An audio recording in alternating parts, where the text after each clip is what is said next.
పశ్చిమ గోదావరి జిల్లా పెదవేగి జానంపేట వద్ద అక్విడక్టుకు పడిన గండి ఇంకా పూడలేదు. నీరంతా తమ్మిలేరులోకి మళ్లింది. గోదావరి జలాల తరలింపులో భాగంగా ఇటీవలే తమ్మిలేరుపై అక్విడక్టు నిర్మించారు. కుడి కాలువకు తాడిపొడి నుంచి గోదావరి జలాలను మళ్లించి కృష్ణానదికి ఈ నెల 16న అనుసంధానం చేశారు. నీటి ప్రవాహం నిరంతరంగా ఉండటం, ఇటీవలే యుద్ధ ప్రాతిపదికన పనులు చేపట్టడం, కాంక్రీట్ రివిట్మెంట్ పనులు పూర్తికాక గండిపడింది. అక్విడక్టు చివరన కుడి కాలువను అనుసంధానం చేసే ప్రాంతంలో పెద్ద రంధ్రం ఏర్పడింది. ఎగువన తాడిపోటి నీటిని నిలిపేసే అధికారులు గండి పూడ్చే ప్రయత్నం చేస్తున్నారు.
దీనికి సంబంధించిన మరింత సమాచారం మా ప్రతినిధి రవికృష్ణ అడిగి తెలుసుకుందాం. రవికృష్ణ, గండి ఎప్పట్లో పూడ్చే అవకాశం ఉంది?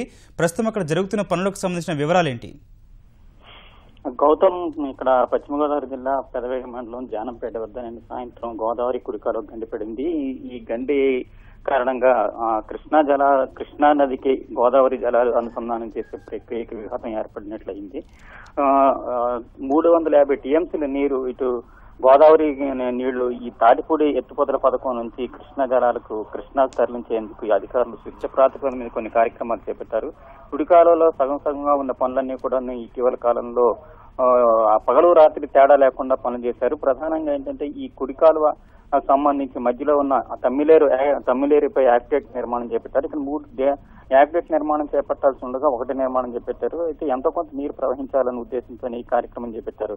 అయితే ఈ కాలువ నుంచి యువతల ఈ యాక్విడక్ట్ మీదుగా అవతల వైపు తమ్మిలేరును దాటించుకునే ప్రయత్నంలో భాగంగా ఈ నిర్మాణం జరిగింది. ఇక్కడ ఇప్పుడు ప్రస్తుతానికి గండిపడింది. ఈ రివిట్మెంట్ సక్రమంగా లేకపోవడం వల్ల పనులు వేగవంతం చేయాలనే ఉద్దేశంతో రివిట్మెంట్ సరే బలంగా లేకపోవడం వల్ల ఈ నీటి ప్రవాహానికి నిన్న సాయంత్రం ఈ గండి పెరిగింది. అయితే గండిని పూడ్చడానికి కొంత సమయం తీసుకునే అవకాశం కనిపిస్తుంది. ఎగువన నీటిని తాటిపొడి నుండి నీటిని నిలుపుదల చేశారు. అదేవిధంగా పైన కొంతవరకు అడ్డుకట్ట వేసి నీటి ప్రవాహాన్ని తగ్గించి గండి పూడ్చడానికి ప్రయత్నం చేస్తున్నారు. ఈ గండి పూర్తి చేయడానికి కనీసం 3-4 రోజులు సమయం పెట్టే అవకాశం ఉంది. ప్రస్తుతానికి దోణులు పైకెత్తడంతో పాటు కాంక్రీట్ ట్రీట్మెంట్లు చేయాలి. కాంక్రీట్ ట్రీట్మెంట్ చేస్తే కానీ మళ్ళీ పూర్వస్థితి యథావిధంగా నీరు పంపించడానికి అవకాశం లేదు. ప్రస్తుతానికి కనీసం ఈ పనులు చేయడానికి పనులు ప్రారంభించడానికే 3 రోజులు సమయం తీసుకుంటుంది. పూర్తి చేయడానికి మరో 2-3 రోజులు అదనంగా మొత్తం 4-5 రోజులు అయితే కానీ మొత్తం ఈ కుడి కాలువ ఈ ప్రస్తుతం పడిన గండికి పూర్తి అవకాశాలు లేవు. గౌతమ్. రైట్, ధన్యవాదాలు రవికృష్ణ.